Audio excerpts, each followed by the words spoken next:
And we're back again to another episode of my in-car vlog diaries, or whatever I'm calling this. I don't even know what I'm calling this. I'm just doing these videos because the past couple of videos that I've been doing have been really good fun to just sit here and speak to you guys on. The reception about them have been really good.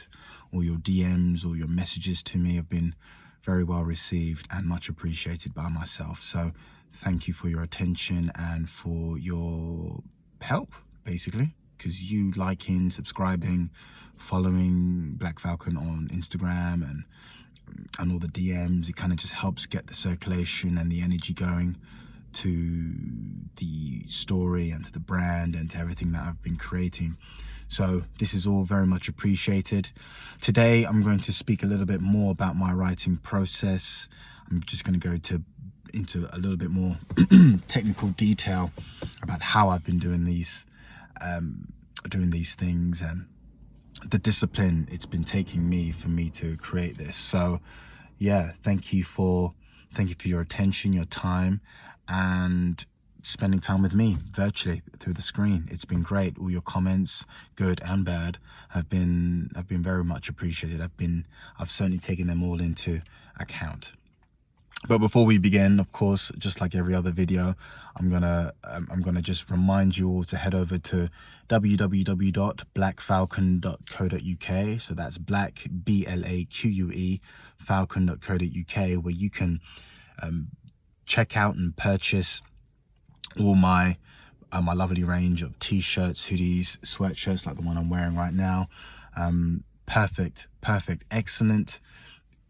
Excellent for lounge, excellent to wear at home, excellent to go out if you're just going to go and check out. Look, today at time of recording it's nice and sunny, so perfect time for you to just wear those t-shirts that I've got online on sale at the moment right now, and to just go out there and enjoy the feel of the fabric on your skin. The majority of our products, if not all of them, in fact all of them, are all made predominantly from cotton. So get out there and enjoy it, which is, I know it's healthy for your skin. I don't feel much irritation, any irritation, as opposed to wearing a polyester, which is what most people like to wear, particularly when they go to the gym. So yeah, get out there. Not only that, if you don't know, now you know, I also have a book out as well, which is the focus of all these videos. But today is my book DRAX, DRAX. You can have a look at this over on Amazon right now. It's doing very well. It's got 5-star reviews, well, only a couple of reviews, but I'm doing these videos because I can do with a lot more reviews, because that will also help with the Amazon searches and its current ranking as well. So get out there, purchase my book, and if these videos that I've been doing previously haven't convinced you to go get this, then I'm sure this video will convince you, because I'm going to go into a lot more detail as to what was actually going through my head when I was actually writing a crime thriller for my book. So let's get into that. Blaque Falcon itself is a brand in which I decided to just essentially get my idea out, get my story out, and express myself through the lifestyle, through the attitude, through the discipline it takes to get whatever you feel you want to get for yourself. The symbology of the falcon is significant, in which falcons are very much well revered, particularly around the Arab world, but also in the ancient world too, in which falcons were used as from memory like an occult symbol during old ancient medieval England. But more recently, in modern times, falcons are used for, of course, the sport of falconry, which is very popular amongst the nobility of the UAE, the United Arab Emirates. So I didn't even find all of this out until I actually was 2 years deep into building this company, which I thought was interesting. I just felt that a company called Blaque Falcons just sounded really cool, and the silhouette image of the Falcon itself that you see on my chest, I just felt that that looked really, really cool for an image. No, it's not American Eagle. No, it's not Lyland Scott. This is Blaque Falcon. Completely different brand. Much better than them anyway. So, if you're not following us on the social media platforms, go ahead and follow us. We're on Instagram. We're on Twitter, now known as X. We're also on YouTube, of course. Well, of course you know that because you're here with me. And we're also on TikTok. So check us out. Just go onto TikTok, type in Blaque Falcon, BLAQUE, Falcon, FALCON, and you will see all these videos. Talking about the brand. We also have a TikTok shop on TikTok, which is great. Instagram, yeah, we're all there. So check us out. Also on LinkedIn too, but of course LinkedIn is a different kind of platform, isn't it? It's more of a commercial business not advertising, but it's kind of more of a business corporate networking platform rather than a business advertisement platform. So get out there and start clicking away and following us. So how did I get into writing crime? So DRAX itself, when I was writing DRAX, I was kind of more thinking about the plot, the story, what is actually the motivation of my main character. Deep down within his soul and within his spirit, he wants his life to improve. He wants things to be better. And it takes an extenuating circumstance like getting knee deep in gambling debt with a local gangster in order for that to happen. So that was where I started. How did I come into the midst of the gangster thing? I've always been attracted to crime thrillers in general. Some of my favorite TV shows were all crime thrillers. Sopranos, The Wire, Luther. What else can I think of? The Mayor of Kingstown. TV shows like this have always been, connected. I've always felt some sort of connection to them. Not so much of the criminal aspect, but it got me thinking about what actually drives crime in the first place. And looking into this, actually shortly after writing the book, I actually read The Godfather by Mario Puzo, the late great Mario Puzo, writing that book. His own thoughts of writing that book. And what I learned from reading The Godfather and then watching the film The Godfather again is that what actually drove the Italians to become mafia was more so about them being oppressed by, I believe, the socialism that was going on in Italy during the conception of the mafia. They didn't want to subject themselves to the mainstream rule of the government. So the way that they did that was to create a society amongst themselves where they can take control of their own destiny. So, and all you history fact checkers can fact check me all you want, but this is how I understood it. So when it came down to The Godfather, how it actually shows that, particularly in the second movie, how Vito Corleone, who is the Godfather in the first movie, he kind of transitions from being an innocent young boy who sees his mother be murdered from a mafia boss in Corleone in Sicily, to then move into becoming a poor Italian immigrant in New York, in the East Coast of the USA, and then his rise to becoming the Godfather. He wanted to have a control over his own destiny, of power, of control, of influence, of helping those within his community. It wasn't so much, I need to become a mafia boss so I can be bigger and stronger than you. It was, we don't want to subject ourselves to the government. We don't want to have to vote for a politician to be in power in order to get what we want. We're going to go out and do this for ourselves.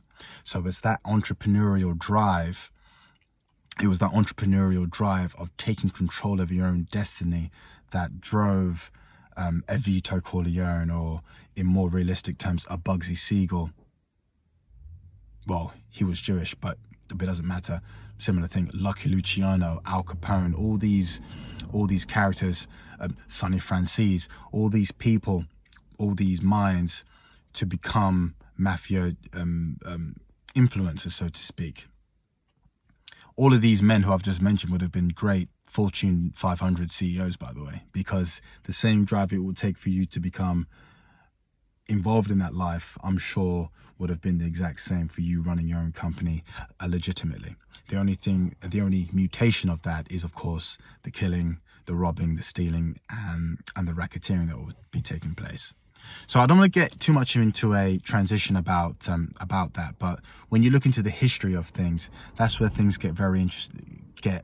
Get very interesting for me, because when you get into the 1920s, you learn about the Great Depression, then comes the Prohibition era, then comes the Jazz Age, which is where African Americans kind of wanted to take control of their own destiny, and then they ended up having their own businesses all around America.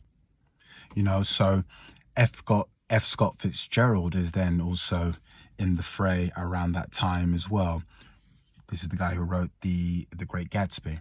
So I can go on and on and on about this process, but ultimately my modicum of right, if that's the right term to use in this context, my own train of thought in terms of writing crime was, what actually drives the criminal to do what he or she is doing? Does the criminal believe that what they're doing is wrong?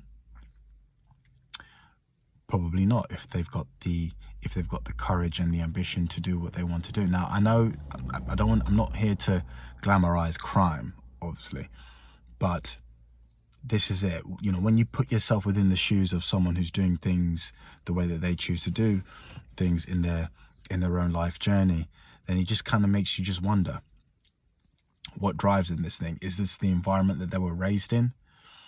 So I kind of touch into that a little bit in the book too. So that's that.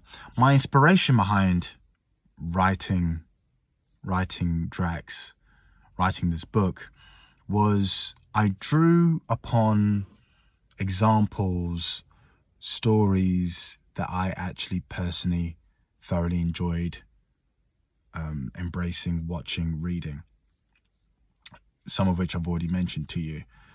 The Dark Knight, that's more of a superhero movie, but it was a superhero movie with that kind of focus more on crime. It felt more like a crime film rather than a superhero movie. Heat, masterpiece of a movie. With all, anyone who knows anything about films or crime films know how much of a classic Heat is, directed by Michael Mann.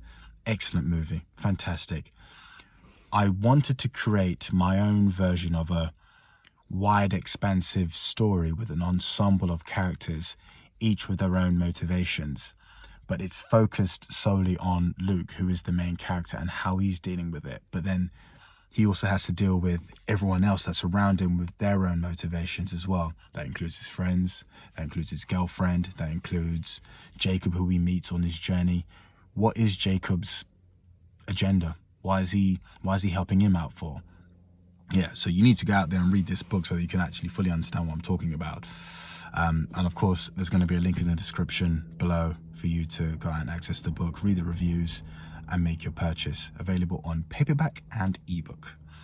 All right, so that's ultimately what my inspiration was. Noir, crime noir. Dark, slightly gloomy.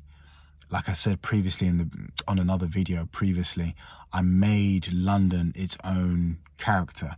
I didn't want London to just be a place where everyone just so happens to be. No, London is playing its own role. What personality does London have? What personality does the weather have? The story's set during Christmas, which then makes the juxtaposition of the events of the story significant and also symbolic. Christmas is a time of giving, of family, of presents, and having a lovely turkey, roast dinner with your family during Christmas Day and all of those things. But whilst everyone is typically worried about that, we have this young man who's going through all these issues who may not potentially have the Christmas dinner with his family. So that was the train of thought there. How I wrote DRAX, I've spoken about this before, but in order to keep me going, to keep the mood consistent, I deliberately I kind of put music on my headphones of listening to movie soundtracks of some of the movies that I mentioned to you, like a Heat or The Dark Knight. I kind of just kept those soundtracks in my ear whilst I was writing and doodling on my notepad, just to make sure that I kind of got the mood right. So when I'm writing a scene, it was as if I'm watching the scene in my head with the music in my ears. So that's how I did that. So yeah, guys, go ahead and, practice that technique if you feel that might be useful to you. Yeah, the world can do with some more writers and some more ideas, because we are in a innovative, interesting period in history right now. There's a lot of political uncertainty, there's a lot of economic uncertainty, and I know people have always been saying that over the years, but right now it does literally seem like that. And the way that previous renaissances, previous revolutions, if you want to call it that, or rather, I'll change my word here, I'll take that back and say previous change has taken place over the years, has been during times of economic discomfort and uncertainty.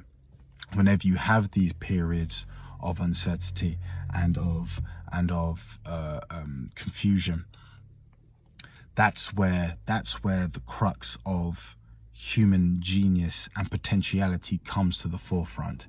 That's when people start expressing themselves a little bit more, because it gets to a point where people just say, F it, why do I need to worry about having a job now? When, people kind of just turn to their own internal layers of genius to kind of give them the fire and the draw and the pinch point, the center of gravity for them to go out and create whatever they want to create. The Great Depression, as I mentioned earlier, the economic downturn of 2008. Look at all these great inventions that have come across, that have come to the forefront following these so-called difficult times. Look at how hip-hop was manifested. It came about during the crack epidemic back in during the late 1970s to the early 80s, and look at what's been being created. Yes, it may not be as great as it was mainstream-wise, but the culture is still there, and the pioneers of the culture are still around to tell the tale and to keep the integrity going. So, goodness, I've been going onto a tangent here. So that's that. Everything is temporary. Pain is temporary. Everything is temporary. Pain is temporary. And what you learn from it, what you draw from it, is really what counts. Just like you've probably heard it in your favorite inspirational Instagram video, it's never the destination, it's always the journey. So that's what I'd like to share with you guys today. That's it. That is it in terms of what I wanted to kind of share with you. If you find this useful, if you find this helpful, please go out there and make sure it happens. I'm not even going to ask you to like and subscribe, because I'm not going to be one of those guys, but go out there and make sure that whatever's in your head, whatever's in your heart that you know that you want to get out there and achieve, make sure you do it. Make sure you do it. Don't die and resurrect yourself so that you have to come back into the human cycle doing all of this again. No, make sure you do it right now in this time. Do the internal work, study your traumas, study your struggles, study everything that's interesting about you, that kind of continue this perpetual study of self, and know yourself through your experiences. Why do things happen like this? Why do I think like this? Why do I get angry when this happens? Why do I get happy when this happens? How comes I always like chocolate cake rather than vanilla? I'm just making things up, but you know what I mean. You learn more about yourself through your experiences. So go out there and do it. If you get hit and you learn from it, you've won. If you go for it and you've won, then you've won. So you can't lose. So that's how I like to see it. www.blaquefalcon.co.uk, BLAQUE falcon.co.uk. Go over there, get the best t-shirts, hoodies, sweatshirts that the streets have got to offer. I'm the best at what I do, and I'd like to prove it to you. Give me the opportunity to prove it to you through our under-promising and over-delivery of things. go out there and get yourself a t-shirt. It's nice and warm today. I don't know why I'm wearing a sweatshirt. I guess I just wanted to just show it off in front of you. So go out there, purchase it. And of course, go out there and get yourself a copy of my book, DRAX, D-R-A-X, which is currently available on Amazon right now. So go out and get that. You'll love it. You'll enjoy it. I'm sure you will. Leave your reviews on Amazon. That would be really, really helpful for me. And I will see you on the flip side. Peace and love.